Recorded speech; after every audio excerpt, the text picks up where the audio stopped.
पिछले क्लास में आप लोग को एक मेथड बताया गया था, वह था विलोपन विधि। आज हम लोग एक अलग विधि के बारे में जानते हैं, जिस विधि का नाम है तुलनात्मक विधि। देखते हैं तुलनात्मक विधि होता क्या है।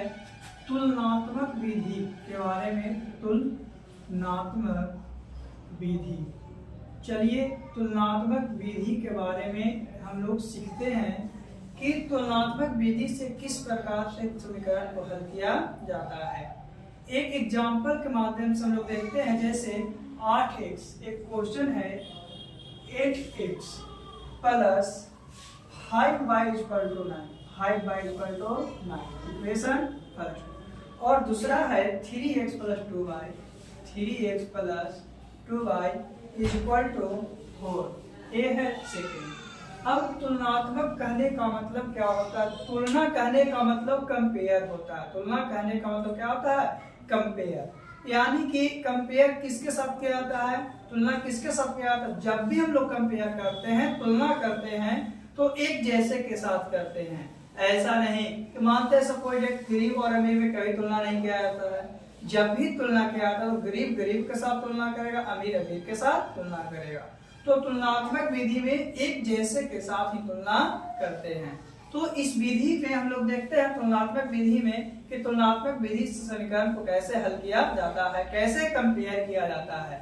दूसरी बात, जो तुलना में मिलता है उसे हटा दिया जाता है। तुलनात्मक विधि में जो तुलना में मिलता है उसे हटा दिया जाता है। जैसे अगर हम लोग दो इक्वेशन को लेंगे, दोनों में सेम चीज मिलता है एक साइड, तो उसे क्या कर देंगे? हटा देंगे। या ऐसे भी देखिए, अगर नॉर्मली जो कंपेयर होता है, कहने का मतलब दो व्यक्ति है, अगर कहता है कि हमारे पास चार फोर व्हीलर है, तो कहता है हमारे पास में, चलो इसको हटाओ दूसरा चीज को देखो, ऐसा बोला जाता है। तो कंपेयर कहने का मतलब होता है, तुलना कहने का मतलब होता है जो दोनों के पास है उसे हटा देना। प्लस बात क्या है कि कंपेयर एक जैसा के साथ ही किया जाता है। ऐसा नहीं है कि कंपेयर जो है आपका अलग अलग के साथ, यानी कंपेयर जो है बराबर वालों के साथ किया जाता है। देखिए बराबर वालों के साथ कंपेयर हम लोग कैसे करते हैं। जैसे इक्वेशन फर्स्ट है और इक्वेशन सेकंड है, दो इक्वेशन है, ये दोनों को सोल्व करना है। अगर इक्वेशन फर्स्ट में हम लोग x का मान निकालेंगे तो इक्वेशन सेकंड में भी x का मान निकालेंगे। क्यों? कंपेयर करना है, तो एक बोले कि एक जैसा के साथ करेंगे तो दोनों में x का वैल्यू आएगा तो एक जैसा होगा, और नहीं तो अगर पहला में y निकालते हैं, दूसरा में y का वैल्यू निकालते हैं। चलिए समीकरण फर्स्ट से चलते हैं, तो क्या लिखेंगे? समीकरण फर्स्ट से क्या है?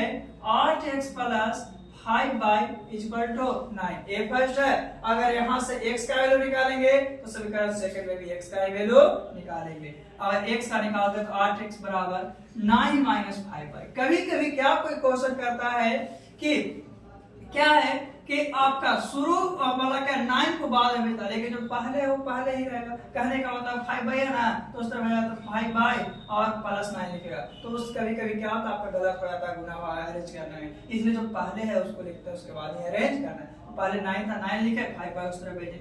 x का वैल्यू निकालेंगे तो 9 माइनस 5y और बटा कितना? 8। ये इक्वेशन क्या आ गया?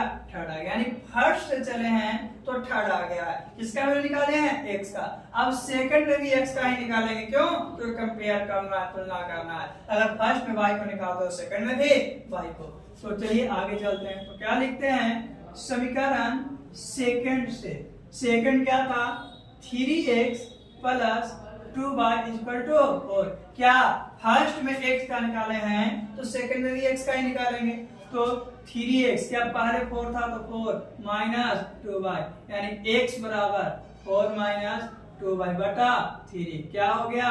4 आ गया। क्या आ गया? 4 आ गया।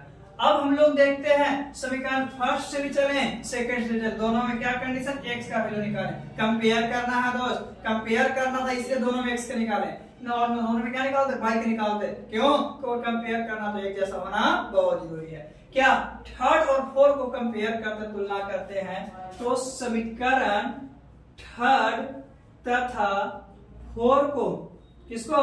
फोर्थ को तुलना करने पर, कंपेयर करने पर जब तुलना करते हैं तो दोनों में क्या मिल रहा है? देखिए थर्ड यहाँ है, फोर यहाँ, दोनों में x मिल रहा है। जब दोनों में x मिल रहा है तो उसको हटा देंगे, बाकी को लिख देंगे। तो बाकी क्या है? 9 माइनस 5y बटा कितना? 8। और उस तरफ कितना है?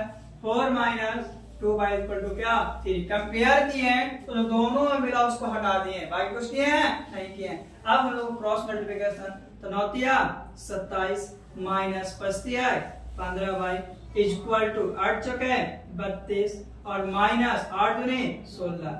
कहने का मतलब क्या है कि अब वेरिएबल को एक तरफ, कांस्टेंट को एक तरफ, अगर 27 माइनस 15 है तो माइनस 15 तो हम लोग लिख दिए, उस तरफ क्या माइनस 15y है, उस तरफ से 16y माइनस में, तीसरे पहुंचे में प्लस में 16y बराबर, डिजिट को उस तरफ भेजेंगे तो 32 तो यहाँ था, माइनस कितना 27। अब बताइएगा 15y में 16y जाएगा तो y, और 32 में से 27 जाएगा तो 5, यानी y इक्वल टू 5 आ गया। y क्या आ गया 5 आ गया, यानी एक वैल्यू आ गया। अब कोई भी इक्वेशन में हम लोग y का मान रख देंगे तो x का मान आ जाएगा। फर्स्ट में रख सकते हैं, सेकंड में रख सकते हैं, थर्ड में रख सकते हैं और फोर्थ में, कोई में भी रख सकते हैं, तो हम लोग को मान आ जाएगा। चलिए हम लोग रखते हैं समीकरण थर्ड में, तो समीकरण थर्ड में y इक्वल टू 5 लेने पर, ऐसा नहीं है कि थर्ड में ही रख सकते हैं, कोई में रख सकते हैं, उससे कोई दिक्कत नहीं है। थर्ड क्या था जी, तो x बराबर 9 माइनस 5 बाय बटा कितना 8, यानी 9 माइनस 5 इंटू वाई के जगह पर 5 बटा 8, यानी क्या हो जाएगा आगे देखते हैं, तो 9 माइनस 25 बटा कितना 8, यानी कि माइनस 16 बटा 8, 8 दूनी 16 कितना तो माइनस 2। इस तरह से हम लोग क्या करते हैं, तुलनात्मक विधि को सोल्व करते हैं, यानी कि x का मान आपका अगर तुलना करना है, कंपेयर करना, तो हम लोग पहले x का मान निकालेंगे, अगर x का पहले में निकाला दूसरा भी x का निकालेंगे, क्योंकि तुलना जब भी किया जाता है तो एक जैसा के साथ किया जाता है। यह है आपका तुलनात्मक विधि। आपका आगे हम लोग अगले टॉपिक में